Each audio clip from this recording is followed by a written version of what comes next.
We're all set, and you're live. Okay. We're going to call the meeting to order at 6:31 PM. We're going to do the Pledge of Allegiance. I pledge allegiance to the flag of the United States of America and to the republic for which it stands, one nation, under God, indivisible, with liberty and justice for all.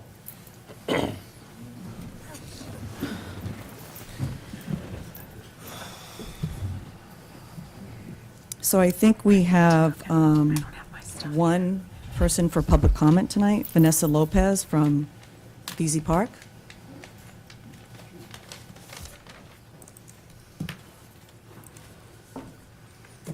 Hello. Hi. Still kind of not used to all this, but yeah, I just wanted to invite everybody to our fundraiser this upcoming weekend. It's our 13th annual art festival at VC Park. So Saturday on November 3rd, we have our wine reception from 6 to 9. And Sunday, we have an all-day, an all-ages interactive arts festival that's going on from 11 to 3. So there'll be, on that Saturday evening, we'll have a silent auction, raffle items. We'll have art for sale. There'll be food.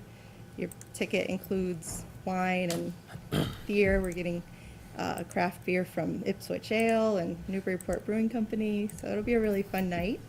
And then the next day, there'll be all kinds of fun things for the kids. So we'll have a hula demo, singing bowls. There'll be pairing up with Treetop Summer Camp to do a bunch of art activities like kindness rocks and needle felting station, cupcake decorating. Tommaso Sheena will be there doing portraits for everybody. Treasure hunt with prizes, also raffles, food for sale, and more art for sale as well. So, And can you speak, what are some of the auction items that are going to be on? well, we have a half quart of wood that'll be auctioned off. We've got a Devers signed baseball from the Red Sox, so we're excited about that. A bunch of really great gift certificates to restaurants all over town. Let's see. And that large dog, right? Oh, yes, and then we've got the dog raffle. Oh, that's like the most important part. So Dale Rogers, we're working with Dale Rogers. We got a 3-foot dog. I don't know if people have seen it, but it's been all around town on Ed's Jeep. So we'll be raffling that off. It's worth $1,100. Tickets are $10 a ticket or 3 for $20. Okay. And we'll be calling the winner at the Saturday event, so. Okay. And if anyone wants to get tickets and hasn't gotten any yet, where could they get them? You can get them online at vcpark.org, or you can contact me. My number is 978-521-9345, and you can meet up and I'll sell them to you, or... Actually, if you're walking down the street, Ed will stop you and corner you to buy tickets like he did to me. So there's multiple ways you could get tickets. Oh, yeah. There's definitely people walking around with tickets in their pockets, so... But yeah, or you could buy them at the door. It's let's see, $30 in advance if you get them online or through a person. It's $35 at the door, and the Sunday is free, so no admission for that. Perfect. Thank you. All right, and I'd love to invite you guys to come as well, so I'll send these over to Denise, but hope to see you guys there too. And make it here earlier, so. Thank you. Thank you. So the next item on the agenda is approval of the warrants. Is there a motion to approve the payroll warrant? You want me to read them? Sure. Motion to approve payroll warrant number 19-17 in the amount of $158,722.64. Second. All those in favor? Yes.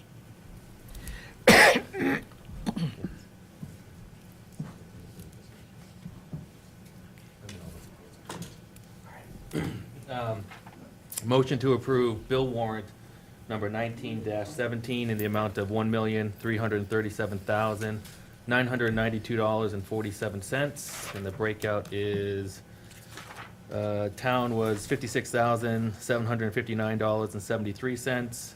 Water and sewer, $66,077.06. Payroll withholdings, $31,817.08. Light bills, $312,473.69. Grants and revolving accounts, $75,892.25. And then the Pentucket assessment of $794,972.66. Any further discussion? I'll second it. Oops, sorry. Yeah, write it down. I did. Not a second, though. Any further discussion? Okay, all those in favor? Yep. No opposed. And the next item is the appointment of Robert Arakalian as the Highway Superintendent effective October 29th, 2018, through the expiration of his elected term unless he chooses to vacate sooner. Is there a motion for this? I'll make a motion that we appoint Bob Arcalian, Highway Superintendent, effective October 29th. Seconded. Any further discussion? When was that, this goes till he retires? Yes, so he's planning to retire November 8th. At your next meeting on the 13th, I will present some type of plan for him to work so many hours per week until we have his replacement here. And that's how, right now, they're. Yep. Okay. All those in favor? Yes. No opposed. So the next item on the agenda is the Sewell Street redevelopment. Good evening. Hello. My name is Joel Kahn with Equity Alliance up in Bedford, New Hampshire. I'm here representing the Groveland Realty Trust. I was here a couple weeks ago to introduce you to an idea of a friendly versus what we refer to as an unfriendly 40B. Unfortunately, not everybody was able to attend that meeting and wanted to come back tonight to further sort of discuss what we're trying to achieve and the kind of discussion we'd like to have regarding this project. I know when we met last time and reviewed it, there was specific concerns about traffic and schools and other issues associated with it.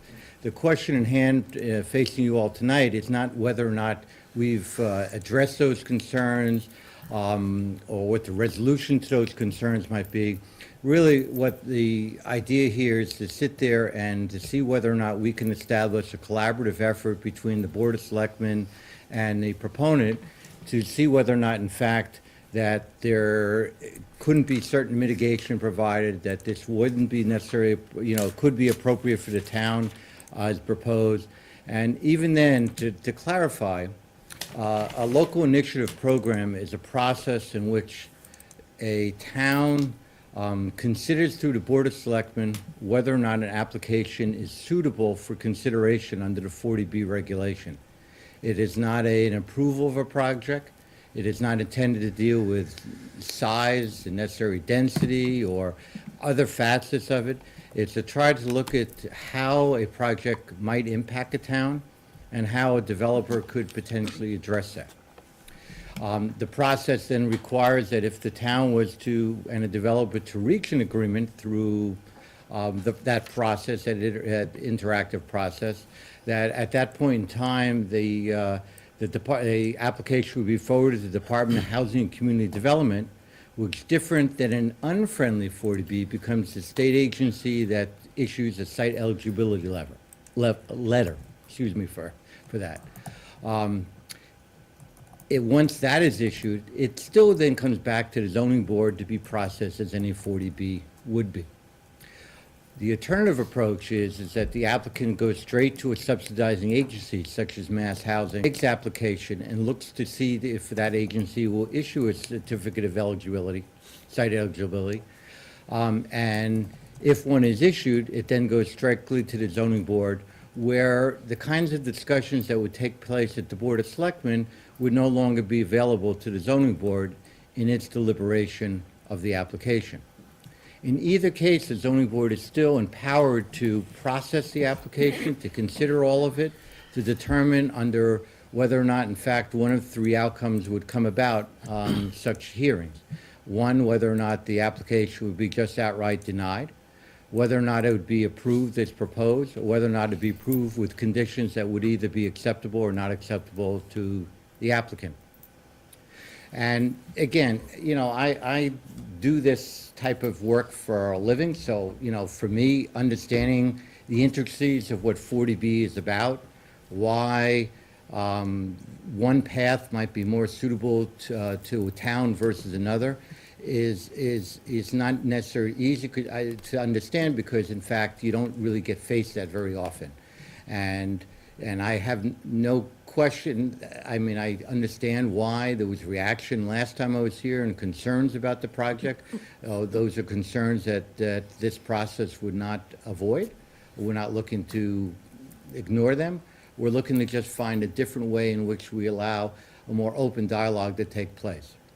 If this board was interested in pursuing that as an option, what typically happens is a work group is formed with the town planner, town administrator, and one or two members of the board, where through that, issues are raised and discussed, possibly certain things are studied.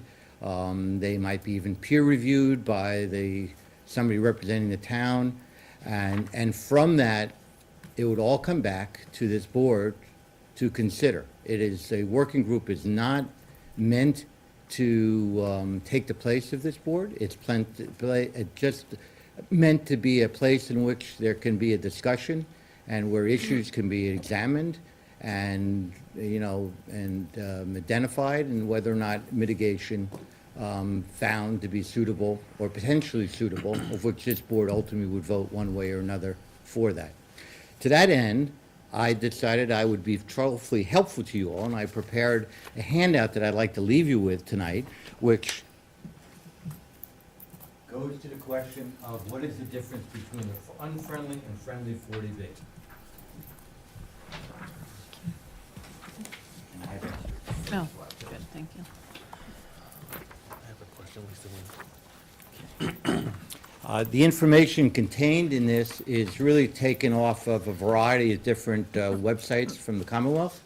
It's not stuff that I've made up. I thought, though, it might be helpful to see what the advantages of one approach versus the other. Commonly, for those who are not familiar with, most applicants of 40B who are coming to look to develop a project and to look for certain waivers automatically go to apply to a subsidized agency and subsequently be heard at a zoning board. Again, I've been doing this for a while, and I've found over the years that it's much nicer if you sort of go the other route, if at all possible, where there can be an open discussion over the issues to see whether or not the parties could reach agreement on what might be suitable. And so I can again review details of the project for those who weren't had the benefit. I know that since I was here last, I've stirred the pot a little bit, and I know there's been some discussions that have probably taken place amongst you. And what I'm hopeful and asking for tonight is that the board agree to start with a work group to sit down with the parties I've suggested and to begin the discussion. It could be that after such a meeting that we don't agree at some point along the process, which is certainly one outcome. And certainly the work group can report back to this board as we continue the discussions over some time on how we are progressing and whether or not, in fact, progress is being made. Okay, With that, I'm open for any questions or comments. okay. Selectman Wood? Yeah, so I spent some time this weekend watching the last meeting, since I wasn't here. And you're right, there are some questions that came up that I was asking myself while I was watching it. Mostly around the questions around fire safety and fire apparatuses being able to get in and out of there, police and police response for structure and number of people of that size, the sewer, the traffic study, the sidewalks, the number of students potentially that would impact Bagnell, the number of elderly and the actual facility itself. So for me, there are a lot of questions. But understanding at a high level anyways, the difference between a friendly and an unfriendly 40B, I would rather go with the friendly 40B and at least try to have a discussion on what would benefit the town the most with something of that type of structure and project. Thank you. Selectman Dunn? No, I heard what you had to say last time.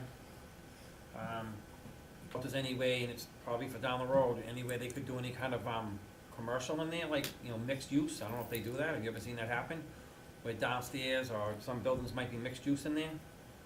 Well, I've never seen typically in a 40B that you mix residential in that fashion. The only place that, in fact, you could put apartments above, some sort of commercial use, is really in a very much higher urban area where, in fact, real estate is difficult to come by. Commercial of that kind of destination would probably be in conflict with that. That being again said, a work group will explore all issues and evaluate and see. But I'm telling you, but from experience, it would be hard to approve. I'm not sure the Commonwealth would agree to it, and it may be almost impossible to finance under that kind of basis. But Well, that being said, that I would definitely want to have some kind of a group, hear it out, walk through it. That's where I'd want to go with it, have a group over there that can work out and talk if it's going to be a friendly 40B or not. See how friendly it gets, have a group work on it. hopefully, I won't disappoint you, and at least we'll be friendly. So regardless of No, whether I'm you not like the saying that. project. I'm here, I was elected by the town people, I'm here to do the best for the town, and I just think, and I've said it, I know Bill's in the audience, I hate to see more impact on the town, more fire, more police, more ambulances going in and out of a place. And I was led to believe in the beginning, it wasn't etched in stone, but I thought this would be a good place to put some commercial, bring some business, and whatever took place. So here we are, it's in front of me, and I'm gonna take a person, I'll take a good look at it, and I think of putting a group of people in, over there to look it over and, see how we can make it to be a friendly B or not. I'm not here to stop the process. I mean, I'm gonna push to have whatever the town can get. I mean, the town, whatever they can get, like I said, apartments, people that have an apartment aren't gonna pay the town of Groveland taxes. You know what I mean? They're gonna pay excise tax in their car if it's registered that, you know what I mean? But I'm looking for the town, a win-win for the town. So maybe a 40 friendly B is the only way to go. We can sit down and figure out how we can make it Thank you. in the town's favor, I guess, Selectman Watson? Could you just go over again the 1 and 2 bedroom units? How many of those again? Yes. So 40B requires that 10% of any housing stock be 3-bedroom units. That's a given under the law. Okay, so that is at 192 units proposed, 19 units would be 3-bedroom. Out of the remaining units, which comprise 173 units, if I did my math correctly, we would split generally equal between the 1-bedroom and the 2-bedroom units. And again, the reason I'm not, Mr. Watson, being exact about it is that we've not yet laid out floor plans beyond conceptual. We have an architect whose only specialty is to develop multifamily, who's offered us up enough of an information for right now that we're able to at least lay out what we thought was the beginnings of a site plan. But even then, it hasn't been vetted out completely through the engineers of the world either. So you're talking, you said generally split down the middle, so you're So talking... about 85 units of 1, 87 of 2s, and 19 of 3s might be a number if you're... So, now you estimated that last meeting that the impact on the school system would be about 50. Well, actually, I went back and did my homework. Based on the study, again, that many municipalities, and I don't know about Groveland, whether they do or do not, utilize, which is one out of Rutgers, the calculation says that it would come out to be 90. It'd be, I'm sorry, how many? 90. 90. Well, that's a little better than 50. But if you take the 85 2-bedroom units, you take the 19 3-bedroom units, double it, approximately 40. I get about 125 that potentially, and that is, so you could have 125 children. You're saying 100, could be more than that. That's if you have one child per bedroom, and some of these families, some families have 2, maybe 3, depending on how Well, big the families well, are. first off, there's laws on how many people can occupy a unit, and so we're first off restricted to that. Second thing, that you could also have, I could argue in the other one, again, I'm not here tonight to argue over the point, but you could also have on the other side, the fact that you have two single people who want to share apartment and get a two-bedroom apartment, two adults. There are many circumstances, which is why, you know, you're projecting out simply on a one-bedroom equals one child necessarily. It's not necessarily founded in statistics. Statistics come up with different numbers. And so the number that I came up with, and again, it's something that would be discussed as part of a work group. You know, I came up with number, not 100, but 90. And even then, you're absolutely right. In any bell curve, there's always a possibility on either side of the curve of what could or could not happen. Well, I'm just looking at, like, when I was growing up, most of the families, there was, I think in our household, we had 4 bedrooms. There was, 2 of us shared a room. There was 4 people in 2 rooms. My friends growing up, it was the same thing. It wasn't restricted to 1. It was sometimes 2. So, I know maybe they have less children now, but I'm looking at, could potentially have 120, 125. I know last meeting I said about 200 or maybe, so. Actually, you said 400. 400, That's 400. okay. Well- You were making a point, and I understood and appreciated the point. And you were making a point at 50, but we knew that wasn't even close. And again, this is something that, you know, would be worked through and discussed amongst your school. Your school keeps statistics too. So it understands and knows the number of households, and it also then goes to derive where those kids would go potentially, because again, we're talking about statistics, but it's somewhere in that neck of the woods. The other point, if I remember correctly, you were looking at 4 stories high? That's correct. What's our town ordinance on, It would exceed the maximum height allowed under your current zoning. our current zoning is 3.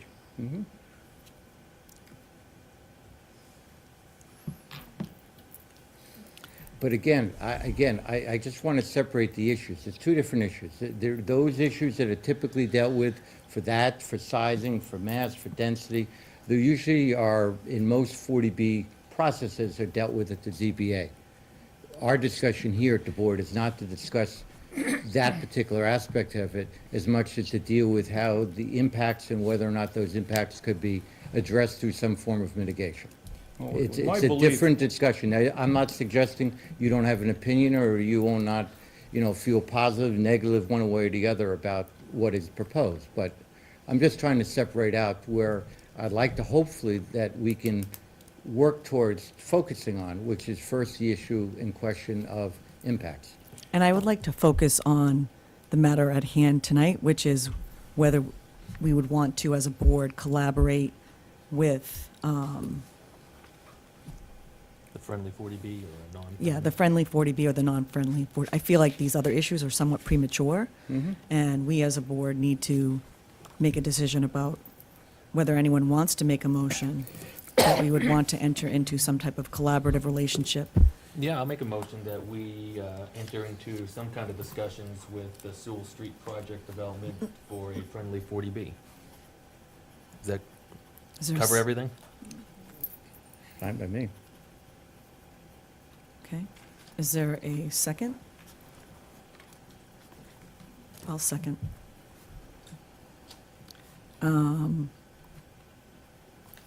Any discussion? Any further discussion?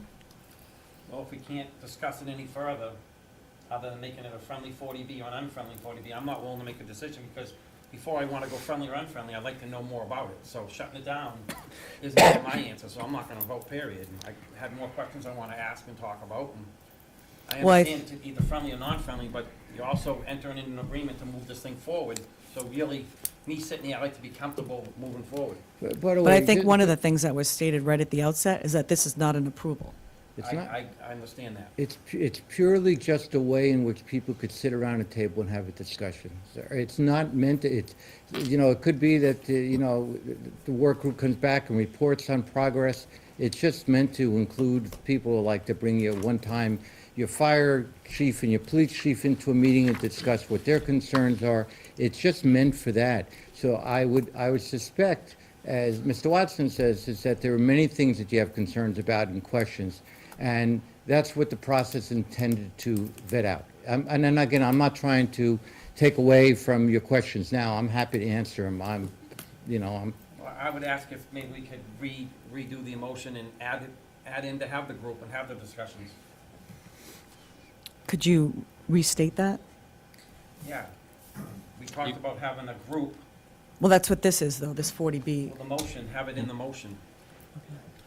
So the friendly amendment would be to make a motion that we move ahead with a friendly 40B for the Sewell Street project redevelopment, with the understanding that we're going to have, a collaboration on discussions, on approvals and processes, and what our concerns are. And I think that he had indicated at the outset that it would be Are we gonna have a group now, a working group. Have a Yeah. group now? What do you mean by that? discuss it, or are we just gonna discuss it amongst ourselves, or what do we? No, you should, again, Are you I'm gonna have offering you discuss my, it? well, I'm always prepared to talk, but, my wife would tell you I should stop, but I'm always prepared to talk. My suggestion is, and it's just, again, a suggestion based on my experience, it's not here for a cram down or anything else, is that typically what happens is a planning director, one or two people from the board agree to meet. We have a meeting, we then bring in people, there's discussions, there may be action items from them, like, hey, we have a concern about traffic. Please I'd go, be happy with that. that's really what we're trying to do. Go ahead, and that's what I'd be happy with. Yeah, Okay. that's really what the purpose is, nothing more than that. And I think we also have our town planner here that might want to speak to her experience with a process like this and what your thoughts are.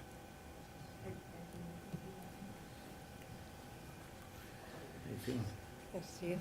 Rebecca Oldham, Town Planner. As I stated at the first meeting when this topic was brought up, there are a lot of benefits to going for a friendly 40B process as opposed to an unfriendly 40B process. There's a lot of other discussions that we can have and further discuss the issues at hand, what would best benefit the community at this time. Obviously, nobody really likes to hear that you're being forced upon to have a development in your community that you are not quite prepared to have. But having the ability to sit down with the developer and express those concerns and how to mitigate those concerns can be beneficial for the community at large. And so my experience has been that with the working groups, you can really actually get those details and you can actually sit down with the developer and really kind of express those out, whether or not it's a sewer connection, whether or not it is schools, whether or not it's a roadway, whether or not there's other types of mitigation that needs to be done for a particular development in order to accommodate that type of growth for the community. So I definitely think that, in my experience, that it's been a lot easier to actually sit down and work with a developer as opposed to just have them come in and just say, this is what we're gonna do. Thank you. Question for her. I just got one question for you. Sorry. Oh, that's okay. Like, if we go to a friendly 40B, and you form the working groups and you get into the discussion, can the developer at some point turn around and say, you're putting too many restrictions on this, I'm gonna go unfriendly? Unfortunately, there is no let me rephrase this. It is my understanding that we do not have the legal ramifications to prohibit them from moving forward with their development. However, at the onset, it is easier to work with the developer and express those concerns. So unfortunately, yes, if you were to impose too many restrictions and they did not want to abide by them or they did not agree with them, there is no legal, from my understanding, ability for them to say, then we won't do them. But it is kind of like a business deal where you wouldn't necessarily go up to someone and say, oh, well, let's talk about this, and then, oh, I'm gonna go behind your back and do otherwise. It makes it a lot easier for them to actually talk about their concerns, their perspectives, why they're looking to do this, what's in their best interest, but at the same time, also considering what's in the town's best interest. So there is a push and a shove. And I know you've seen discussions where that has happened, that they've just gone, say, look, you're gonna put too many restrictions on us, or we're gonna go unfriendly. You've seen that happen. Unfortunately, but at the same time, they could do that regardless of entering into any type of agreement whatsoever. And they would just need to go through the comprehensive permit process through the ZBA. From You can't prevent that from happening. So the bottom line is, we could go with a friendly 40B and try to go through that process, but there's no guarantee at any point that there could be an unfriendly 40B. But Exactly. regardless, we can't control that. Exactly, unless we had hit our 10%, or unless we have started to achieve some of our housing production goals that we put forth in our housing production plan, which unfortunately we have not done at this point in It's not even time. close, right? We're at 3%, 3.3% of our subsidized housing inventory. Right.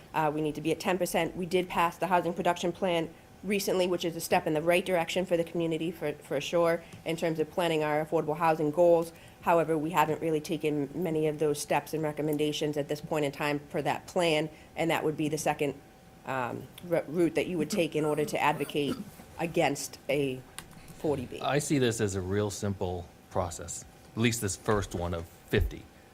We enter into, yes, we're going to have a discussion, and that's all this is. So I really don't know why we're sitting up here for 25 minutes talking about this. Okay, so let's move the vote.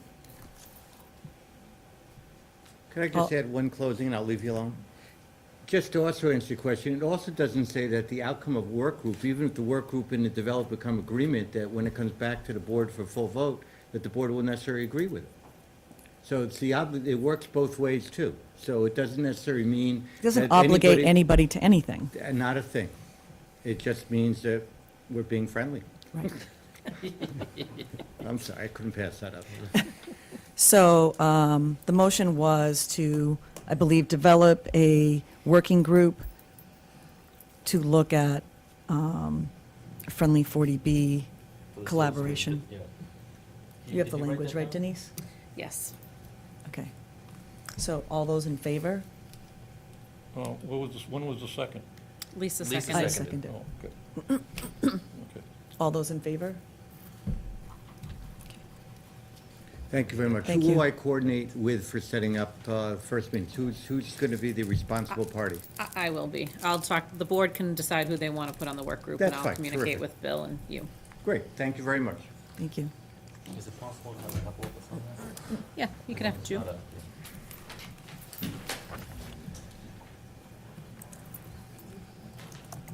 So the next item on the agenda is a town manager discussion. However, Skipped a few. The police department's capital. oh, I'm so sorry. Jeff's been sitting here nice and quiet. Sorry. The next item on the agenda is the police department's capital improvement request. I skipped two things. Good evening. Good evening. So the only request that I have for this year is the annual new cruiser that we obtained. The annual? We get a new cruiser usually every year through capital improvement, and that's the only item that I'm requesting this year. And okay. So this comes up every year, and it's pretty much baked into the budget that you submit to us. And then those police cars basically get rounded out to where the oldest one gets auctioned off every 3 years, 5 years? Is that what happens? Every 5 years. Can I just, so, no, yes and no. It's not included in his budget. He's requesting it through capital, which we normally fund through free cash or borrowing. So this has not been incorporated because it does meet the requirements of capital. So Okay. it comes across separately from his budget. But do we traditionally access the funds for it in that manner, through the capital? Yes. Okay. So traditionally, each year, we are funding a cruiser through the capital. I'm 70% right. Yes, yes, correct. That's better than most. That's all I have. I don't have any questions. I mean, I think if we've traditionally made that decision, it seems to be, based on research and, Yeah, I think that started with Chief Kamelowitz, right? It started years ago. It's been time tested, but Yeah. it used to be every 4 years, and then we included the fifth car Right. in, which I would drive for the first year, and I get it equipped to be a marked cruiser more readily. So now it's a 5-year plan, and we're just barely making it with that, but we're still, that's working for us. Okay, does anyone have any questions? Selectman Watson? No. Selectman Dunn? Nope. So may I just comment? So you don't need to necessarily vote on this tonight. This will go into a final capital plan, but since we don't have a capital improvements committee and the board is taking on that role, I figured as the projects are requested, you can meet with them to save time as it winds down. So if you have questions, if you need any information, but you're not necessarily required to vote on it tonight, we could include it in the final. We should just vote on it and get it over, no? Well, I would say no, because you don't know what other projects might come in, and they might be a significant expenditure that we then have to balance the costs of. I think it's a worthy project that we do need to find money for, but I would say wait till we have an actual plan, and then we would actually vote on a capital plan with all the items, instead of So we know individually. everything that we're looking at. Correct, and we know the total amount, and then we can isolate the projects. Okay. All right. Thank you. Thank you, appreciate it. Anything else? So I would just say, if you want to stay around, we're going to talk about the town meeting articles. You have 2 of them that you submitted, so Okay. in case there's any questions on those or follow-up. Okay. So the next item on the agenda is the special town meeting article discussion and vote.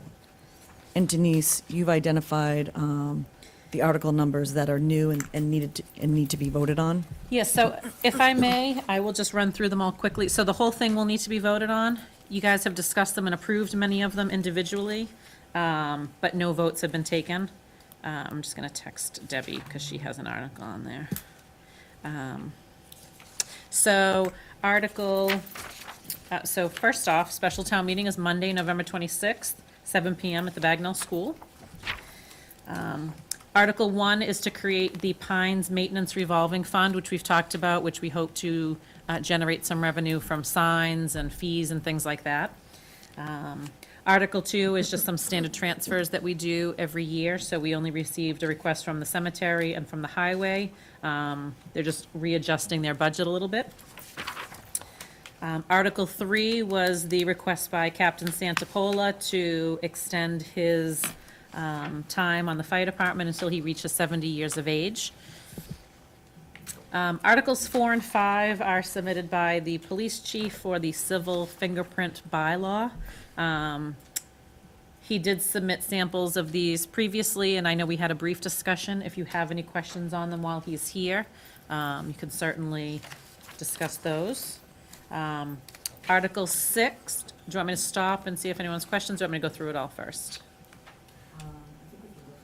Okay. Article 6 is a request by Debbie Webster, who just came in, looking to put some parameters on sewer extensions. Articles 7, 8, and 9 are relative to the recreational marijuana prohibition that this board voted to ban recreational marijuana sales in the town. So it's a multi-step process for that. It requires, Article 7 is a zoning bylaw. Article 8 is to extend the moratorium, because if it passes town meeting, we do need a ballot question at next spring's annual election, because it did pass in November of 2016, so we require a ballot question to ban that. And then Article 9 is to put a general bylaw in place. Council recommends both a zoning bylaw and a general bylaw if you're putting prohibitions in. So those are all the articles. If you have any questions on them, I will be happy to answer them, or the chief, or Debbie. I have a question on Article 7, 8, and 9. Mm-hmm. So those are for recreational only? Correct. And what does a prohibition mean exactly? The board voted to prohibit recreational marijuana sales entirely in the town of Groveland. All right, so that has nothing to do with any kind of medical? Correct. Okay. We had a vote on medical as well. Yeah, so medical marijuana, we have a bylaw that allows it in certain zones if it meets the requirements. We had a ballot question to see if residents actually wanted us to entertain a medical marijuana cultivator in town. Okay. That was non-binding. We have a bylaw that actually allows it, so this is for the recreational piece and would prohibit all sales across the town. Okay. So that's sales only, right? But the state allows you to grow 6 plants yourself? Individually, you can still grow it, yes. Don't care about that. But this, reading the marijuana establishment prohibited under Article 9, marijuana cultivators, independent testing laboratories, marijuana product manufacturers, retailers of any other type of licensed marijuana-related business shall be prohibited in the town of Groveland. It says non-medical at the beginning. I think this is standard Yeah, language, right? non-medical. Yes, correct. Yeah.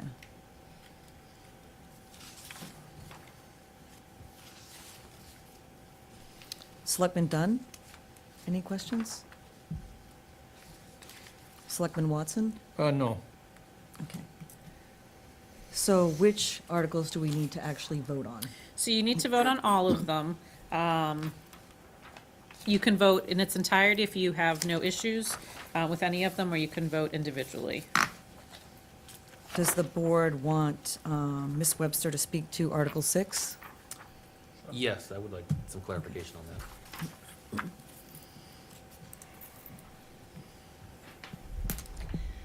Debbie Webster, 45 Wood Street, also work for the Board of Assessors. This bylaw, I'm proposing that you consider for a special town meeting. Actually, I did want it to be on annual town meeting, but it did not make the cutoff point for the warrant. This has been an article that actually was proposed probably 12 years back, and the water department was very much opposed to it. Ipswich has this bylaw, has been in place since 1994 in the town of Ipswich, and has worked very well for them. The arguments back 12 years ago or so was that the water department said it would create legal issues, and I was not prepared to answer those arguments. And after the meeting, I think the article was either tabled, I believe the article was tabled at the time, because it was submitted as a citizen's petition. Since then, I've done research and I've called Ipswich. Like I said, they've had it since 1994. They use it as a tool in their toolbox to control development, like any town would. Like we've developed our housing plan, towns do master plans and other such things to try to have tools at our disposal for controlling and having a say in development. As you know, and maybe the townspeople do not know, is the water and sewer department is totally separate from the town budget. They are in what they call an enterprise fund. They operate on their own revenue. When they do an expansion of sewer for either a particular project or by citizens petitioning that they want, say, sewer, it's zero cost to them. The cost is either borne by the developer or borne by the developer and the residents that are bettered by, say, a sewer through betterment charges. So for the water and sewer department, when the sewer line is extended, like I said, it's zero cost to them and it's pure revenue.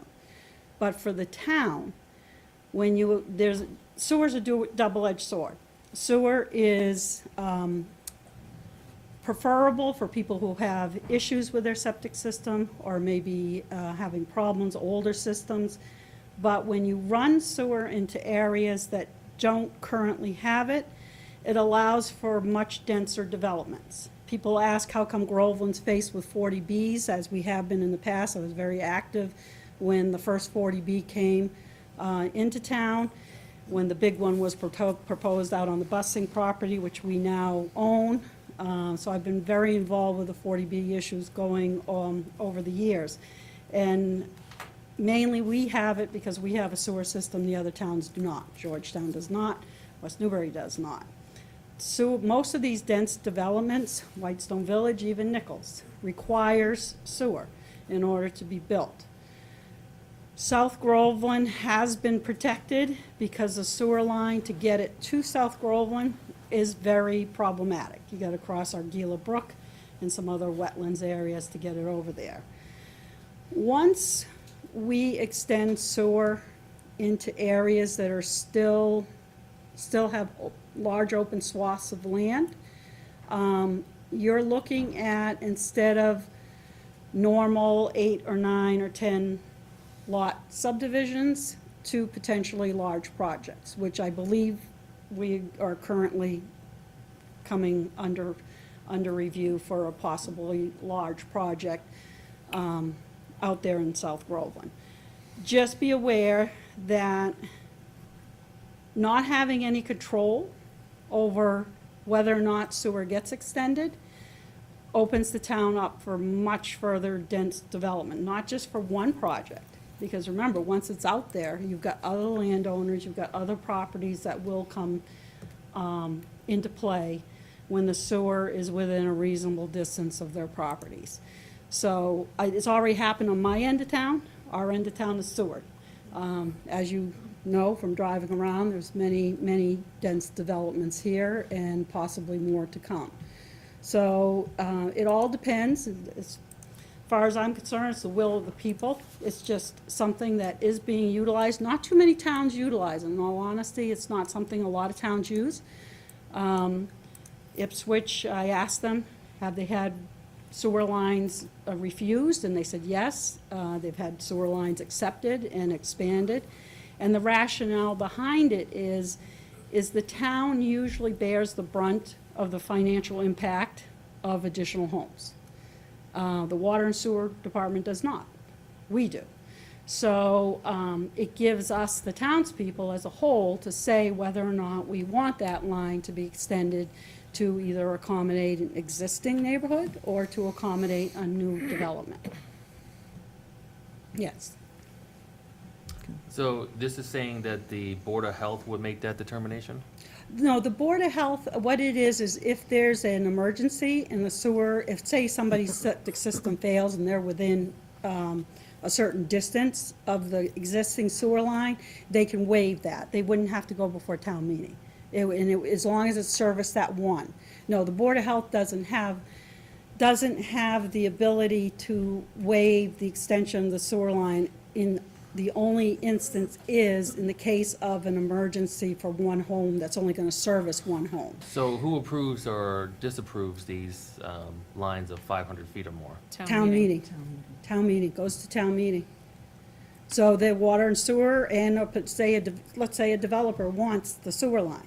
The developer would go before town meeting, water and sewer would make their arguments, and whoever may be against it would make their arguments, and let town meeting decide, because we, as a body, the town as a whole, is going to incur the cost of whatever projects are gonna be developed by utilizing that sewer line. Now, I'm not advocating for or against, I'm just proposing that it's a tool that we can use in addition to other tools that we may implement in the future to try to give us a little more control over the growth of the town and where we want to see it go. Okay. Selectman Dunn? I understand it, thank you. Selectman Watson? No, almost up. Thank you for the explanation. So I have one question, Debbie. Sure. So based on that premise, if we had a 40B in town, which for other things we can't deny them, if they were denied for a sewer, would that mean that they couldn't build their development? That's probably a town council question. 40Bs are allowed to override zoning laws. I do not know if under the law they're exempt from the general bylaws. This would be a general bylaw. It wouldn't be a zoning bylaw. They're exempt from zoning. There are certain things they're not exempt from. I believe, and Mike can correct me, they're not exempt from conservation, wetlands, things, and where the development's being proposed. I believe they probably have the same issues as everybody else out in that area, having to work with the the people who do the turtle, Natural the heritage. turtles, because that is, again, it is turtle Those habitat. turtles again. Yeah, it is turtle, whether we like it or not, it is what it is, and they're out there, and but that's not our issue. That's something the developer would have to contend with. But that is a very good question, and I'm not sure if they're able to override our general bylaws. But I will indeed try to get the answer for that. They may be exempt from that, and this is, like I said, I had meant, actually for a couple of years now, as Denise knows, been meaning to ask if the selectmen would put this on the warrant. It's not driven by this one project, by all means. I don't want to make it indicate that it is. It wasn't. It was just the timing wise. I didn't get it on for annual. And this project coming forward just prompted me to say, hey, we've got a special town meeting. Let's see if we can get it in. If you don't feel comfortable doing it now, I would still propose it, that even if we do it for annual town meeting, because I think it could work well for us here in Groveland, given that we're unique. We're a small town. We're Seward, a little less than half the town is Seward. Moving the sewer into the rural areas, both on the north side of town and on the south side of town, will have great impacts as far as altering possible build-outs that have been projected by Merrimack Valley Planning over the past years. So it's something that, like I said, I'm hoping that you'll consider to put it on as a town-supported bylaw, potential bylaw, rather than going on as a citizen's petition. So, any other questions? Thank you. So do we want to vote on these in the entirety, or do people want to vote on them? I'll do the entirety, I'm good with them all. Okay, Yeah, that's good. okay. Someone want to make a motion? I'll make a motion to approve and to sign, to approve the town meeting article as written. Okay. Is there a second? I'll second that. Okay. All in favor? Yeah. Oh, I forgot one discussion, but everybody's in favor. And if I can just comment, so the planning board is holding their public hearings tomorrow evening, where they will be looking for comments on Article 7, 8, and 9, the recreational marijuana bylaws. So they are holding a public hearing for anyone that wants to come and weigh in. It is the planning board that presents these to town meeting. So they will take any feedback that is obtained from their public hearings and work them in if need be. And I had just texted Rebecca. She said she's not sure. She believes they still have to abide by all town laws, but it's flexible. So she would have to look into it on that specific sewer issue. Regarding general as opposed to Yes. zoning? Okay. All right, the next item on the agenda is the town manager discussion. I know everybody has documents. I think that this is probably substantive enough that we should wait for Bill O'Neill to be here. But what might make sense is for people to put together their questions or comments from the materials that we've been provided and be prepared to sort of discuss them at the next meeting. Does anybody think that we should move that agenda item forward without Bill? Yeah, if you wanna wait for Bill, Okay, fine with me.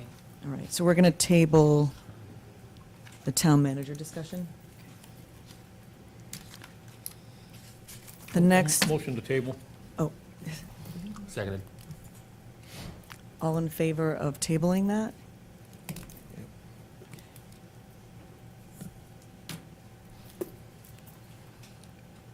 The next item on the agenda is the approval and signing of real estate documents related to the Salem Uptack land sale and Wood Street land swap. Yes, so these pertain to both the land swap with the DeHulus and the Salem Uptack land sale with the DeHulus. So I have several documents that came from council today.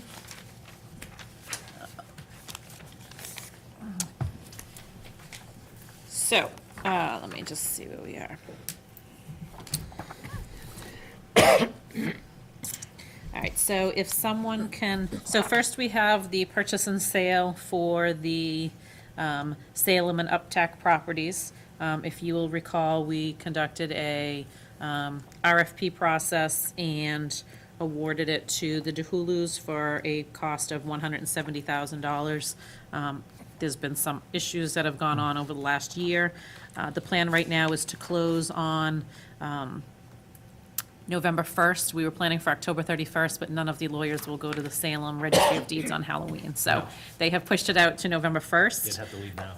Yes, so if I can have you vote to approve and sign the purchase and sale on Salem Street, Uptack Street for the parcels, map 48, lots 9, 10, 14, 15, and 16. Okay, is there a motion? Bill, this is yours. I'll make it up, to approve the signing of the real estate document of Uptack land sale in the Wood Street. Oh, this is just Uptack. This is just Uptack right now, The yep. Uptack, with article number, what was it again? Map. So, Maps number Map 48. 48. yep, Oh, so this is the 48, purchase and sale, 9, yep, 10, 14, 15, and 16. yep. Seconded. Any further discussion? No, I just had one question. They, at this point, this is a done deal, right? It's not- Yes. Okay. Okay, all those in favor? Okay, I'm gonna start sending them down. The next one is, the deed to SAJ Realty Trust, which is, the DeHulu's trust. This is the deed for, the parcel that we are granting to the DeHulu's for Wood Street. It was the parcel of 8,741 square feet to give them some frontage. So if you can, actually, these next three, if you want to, we can vote all at once, because these all pertain to the Wood Street swap. The next one is the deed from the DeHulu's to the town of Groveland, which grants the 476,710 square feet, or 10.9 acres, give or take, that they are giving to the town for the town forest. The last of these documents is the compliance agreement, which just identifies the property being conveyed from seller to buyer and buyer to seller. So if someone could make a motion on those three, to vote to sign, approve and sign those. Someone make a motion on that? Oh, so that one was just, if the board votes it, I was gonna say the chair, but Lisa can sign it as the vice chair. That's only one signature required. It's a good thing I didn't sign it. Well, you could sign it, just needs one signature. Bill, this is all yours. He's signing. For motion. For the motion of the rest of the stuff? Oh, so, to approve and signing and approval of the Wood Street land swap? Yep, so it's, I'll read it and you can just move the Yeah. motion, how's that? To approve and sign the deed to SAJ Realty Trust, the deed acceptance of land from SAJ Realty Trust, and the compliance agreement, all regarding the Wood Street land swap. So said. Is there a second? Second. Any discussion? All those in favor? The next one is, so council has asked that the board vote to authorize me to sign any documents that may come down with regards to the Wood Street land swap and the Salem and Uptack land sale. They've also asked if one board member can be authorized to sign on behalf of the board, someone that can be around this week, to sign the deed relative. I will give you a, right now is the tentative deed, excuse me, but that is subject to change. The DeHulu's attorney has not given that final authorization. So you can vote to approve that and sign it. We can board member, but if there are any changes, if a board member is authorized, they can come in and sign on behalf of the board. So, We need to make a motion to authorize, all right, I'll make a motion that we authorize Denise Demkowski, the finance director, to sign all necessary documents to complete the Wood Street land swap and Salem Uptack land sale transaction. And I'll be around to sign stuff later this week, if you want me to. So So is you that would part of also your make the motion to authorize a board member to execute the deed relative to the Salem Uptack land sale on behalf of the board. Great. are you making them both into one motion? I was going to, Yeah. but whatever. Is there a second? Second it. Any discussion? All those in favor?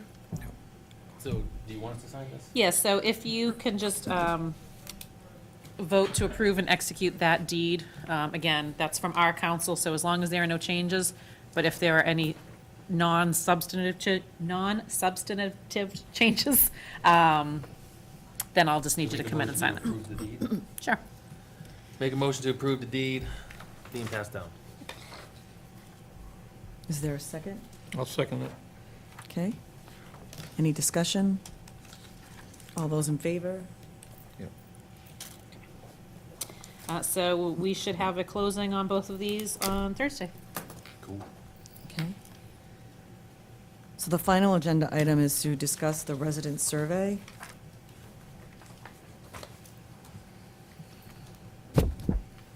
Yes, so this was something we talked about a few meetings ago. It came up when we were discussing sort of what we'd like to see happen at the Pines.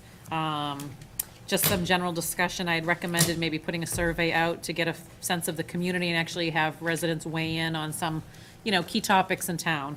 I think it's important for the, board members to focus on some ideas, where you want some feedback, so then as a board, it gives you some direction on what projects are important to the town, what they want to see, some things for you guys to focus on.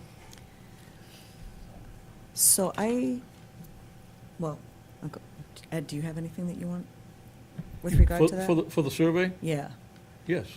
Okay, so what I was going to propose, if my fellow board members are open to the idea, is that in looking at the information on the town manager of West Newbury, it looks like that had a survey as well. And I would propose that we do one survey that includes both questions regarding the town manager and the other questions, rather than try to do two surveys in a, Yeah, I agree with that. potentially short Well, period I of had time. that, I had that listed as, an item for the survey was, should the town go with a town manager? Okay. So, yeah, you could incorporate that. So what I would say is that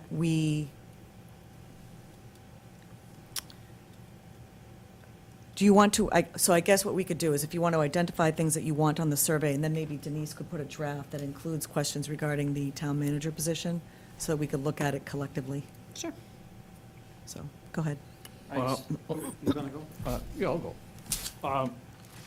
That was one of the items on the list, and underneath it, should the town go with the town manager? And then, in reference to that, a question, should the town manager be an attorney to cut down on town council costs? There's a lot of times we have questions that I don't know if any. we have to send to the town council. So if the town manager, if we went that way, if the town manager was an attorney, it would cut down a lot on, or some of the town council costs.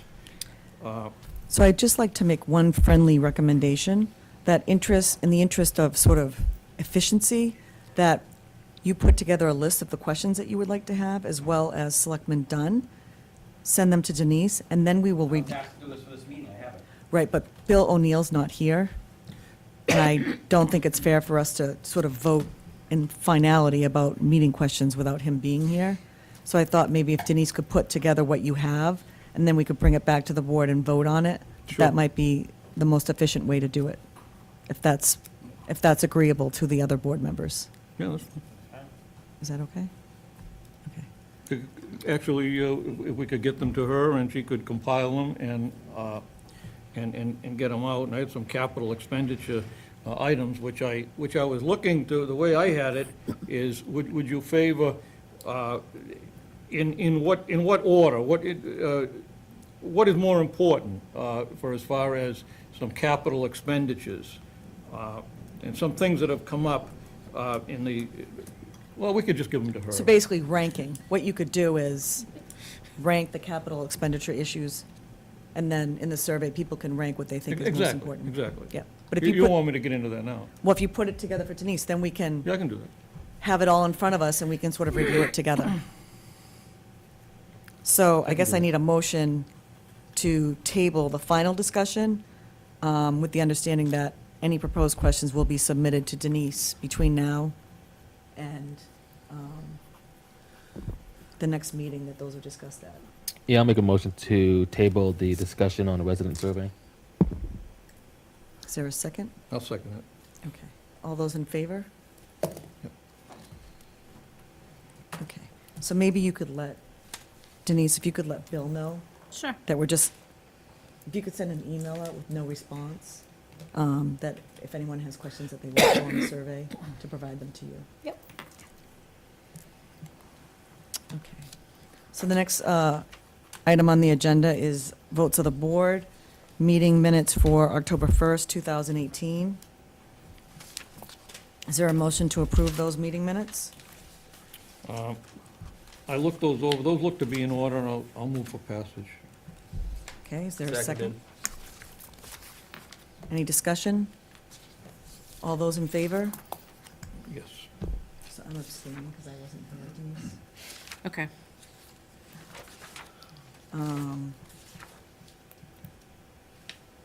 And then I have executive session meeting minutes from October 1st also. Is there a motion to, Yeah, I'll make a motion to approve executive session minutes from October 1st, 2018. I'll second those. any discussion? All those in favor? Yep.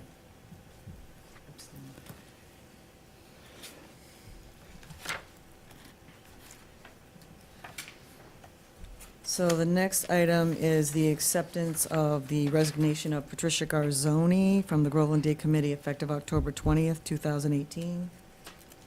I think everybody's in receipt of the correspondence that she has another commitment that prevents her from being able to commit to the Groveland Day Committee. Is there a motion to accept that? I'll make a motion to accept the resignation of Patricia Garzoni from the Groveland Day Committee effective October 20th, 2018. Is there a second? I'll second it. Any discussion? All those in favor? Yep.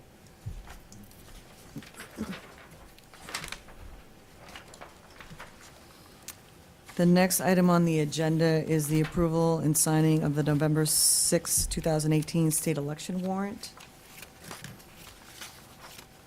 I'll make a motion that we approve the November 6th, 2018 election warrant. Seconded. Any discussion? All those in favor? Yes.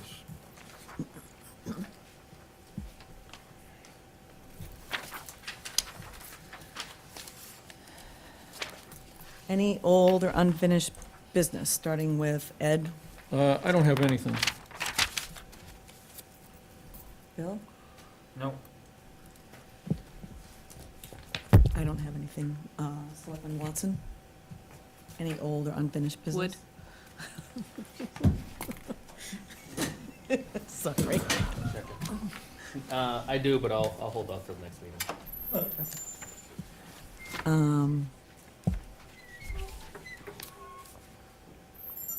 So you're first on the next one. Any other items that you want to raise? No, I'll hold off till the next meeting. Okay.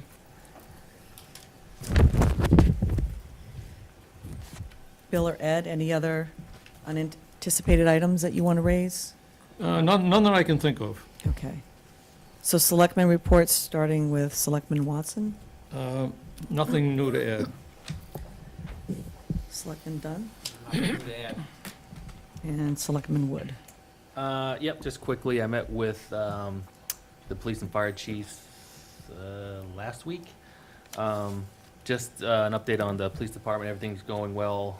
They had senior harvest dinner last week, that went really well. It was the biggest turnout yet. Also did Pumpkin Fest with the police and fire. Chief Gillen said everything's going well over there, there's no issues to report, and he's doing a great job, he has my full support.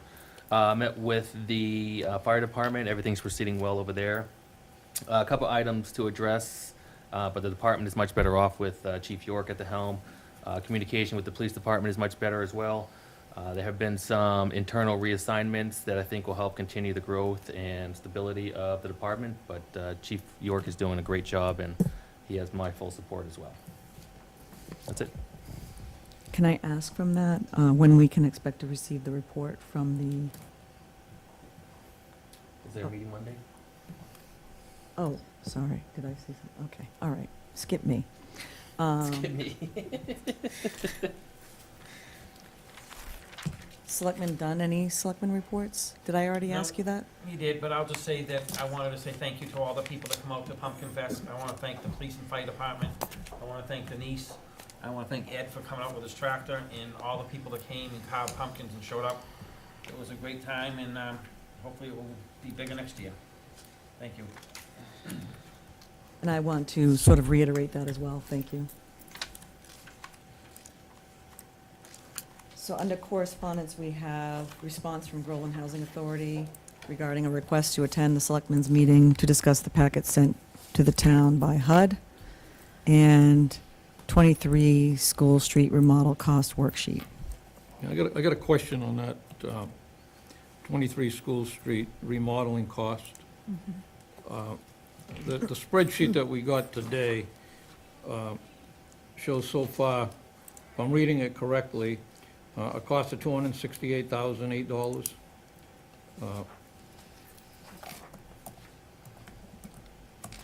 And I remember voting 2 articles at the annual town meeting, one out of water, one out of sewer, for a total of $200,000. And my question is, where did we come up with the $68,000? I don't remember that, us approving anything more than $200,000. And those were Articles 34 and 35 in the annual town meeting. Yeah, I'll have to ask the water department. I'm not sure how they funded their budget, but this came from the water and sewer superintendent as to the process. So maybe we could have him come in at the next meeting and explain where this extra $68,008 came from. Although the column before that, $297,000. It seems like we had authorized $200,000 and we've overspent that $200,000. So where's that come from? They allowed to use their money to pay them bills? Yes, so they were using free cash. I'm not sure if they included any of it in their budget. I will say they're doing a lot of the labor in-house. So he has assigned his staff there on numerous occasions to do a lot of the work there. But the free cash, that's, Their retained earnings, that's what was approved. well, that was, we approved that. Right. But we approved out of the Water Enterprise Fund, $140,000 to be expended under Article 34, and under Article 35, $60,000 out of the Sewer Department Enterprise Fund. So my question again was, where'd the other $68,000 come from? How did we expend that when we never voted on it? Sure, I can ask him to come in. Or maybe it's this 297,000, the column before, but, and it seems like every line item on here is in the red.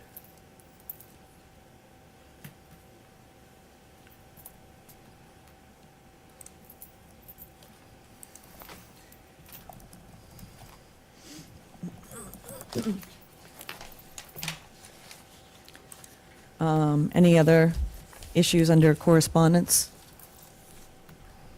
Okay. Finance Director's time?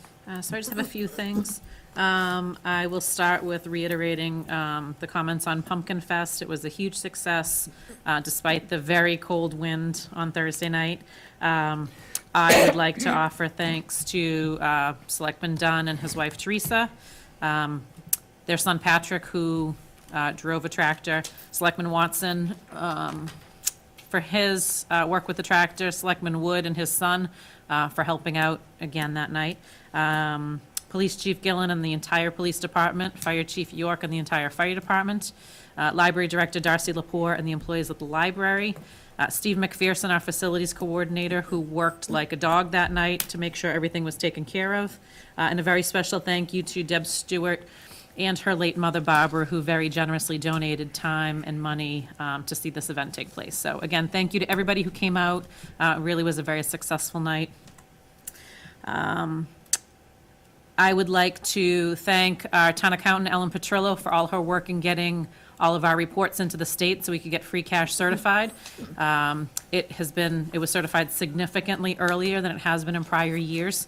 If you'll recall, I think last year it was April before we knew. So to have it in October is really remarkable and really shows that we're moving in the right direction. Our fiscal 18 free cash was certified at $407,463. So we will be able to use that when we're looking at our capital plan, what we want to appropriate to stabilization and our capital stabilization and our OPEB, that will come into play. In addition, we received notice today that we are receiving a supplemental amount of Chapter 90 funds. The governor gave us an additional $42,516 in Chapter 90, bringing our total for fiscal 19 to $255,000. So that will help either do pothole repairs or smaller projects during this fiscal year, so that's great for us. The Zoning Board of Appeals has made a plea for either Selectman Dunn or Selectman Wood to attend their meeting on November 7th. They need a 5th board member to hear a applicant. It's the Brad Legals project. I believe it's for a storage facility. Since you both have experience, they've asked if either one of you is available on November 7th to fill out that board. Is that a permanent vacancy that exists right now? Yes. Casey Bailey, the chair, has moved out of town, and that created a vacancy. So they don't always need 5, but if an applicant requests it or would like a full board present, we do what we can to fill it for either temporary or still on our website that it's a vacancy, if anyone's Okay, so interested. it's an appointed position? Yes, it is. I do business with Brad, I buy my oil from him, from my business. Okay. I don't know if it would be a conflict, because he Is it at supplies 6 us. o'clock? No, I think their meetings are at 7? 7 or 7:30. 7? I can do that. So Wednesday, November 7th, you can do that? Sure. So would the board like to appoint Mike Wood temporarily as zoning board member for November 7th? Select one. I'm sorry, Selectmen. Appoint Mike Wood I don't even know what I said. as zoning board For November 7th. For November 7th. Second? I'll second that. All those in favor? Okay. The chair apologizes that he could not be here this evening. He asked me to pass along 2 notes. One, a reminder that next Tuesday is the state election. Polls will be open here in Town Hall from 7 a.m. to 8 p.m. Early voting is currently going on in Town Hall. All the hours and dates of early voting are posted right on the front page of our website. So we encourage everyone to get out and vote. And also, he'd asked me to remind everyone that this Wednesday is Halloween, so please drive carefully. There'll be a lot of kids out and about. Our trick-or-treating hours are from 5:30 to 7:30 p.m. And that is all I have for you.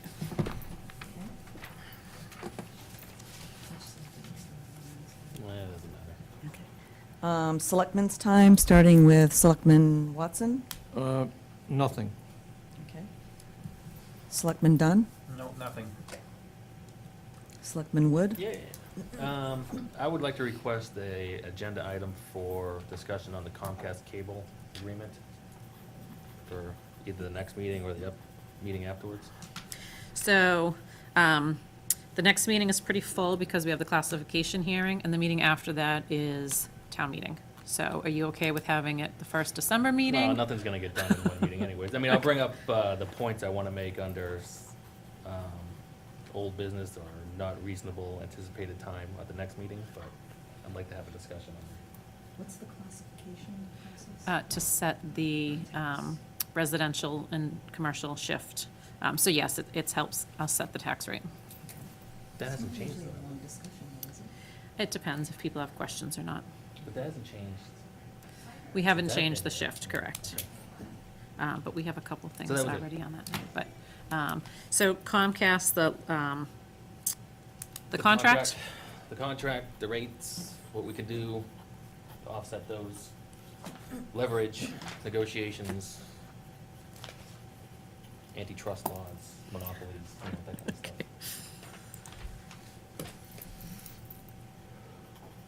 Anything else? Nope. Okay. So I have an item under Selectmen's time. I just want to make a statement regarding the upcoming election.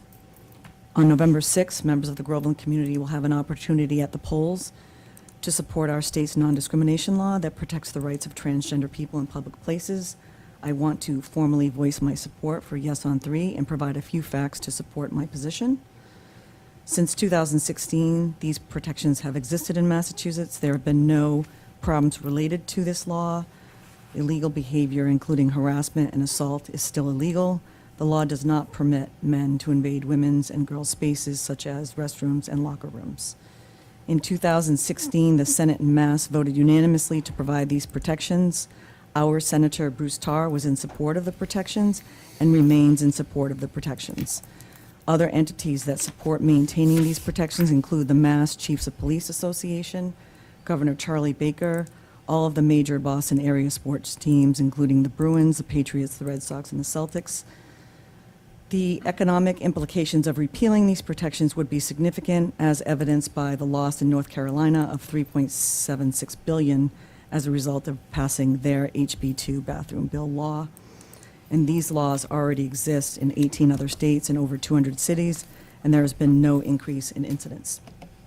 I hope the voters of Groveland and my fellow selectmen will vote for human rights, as demonstrated by the bipartisan support already in place by the many local officials, government organizations, and municipal governments throughout Massachusetts. Thank you.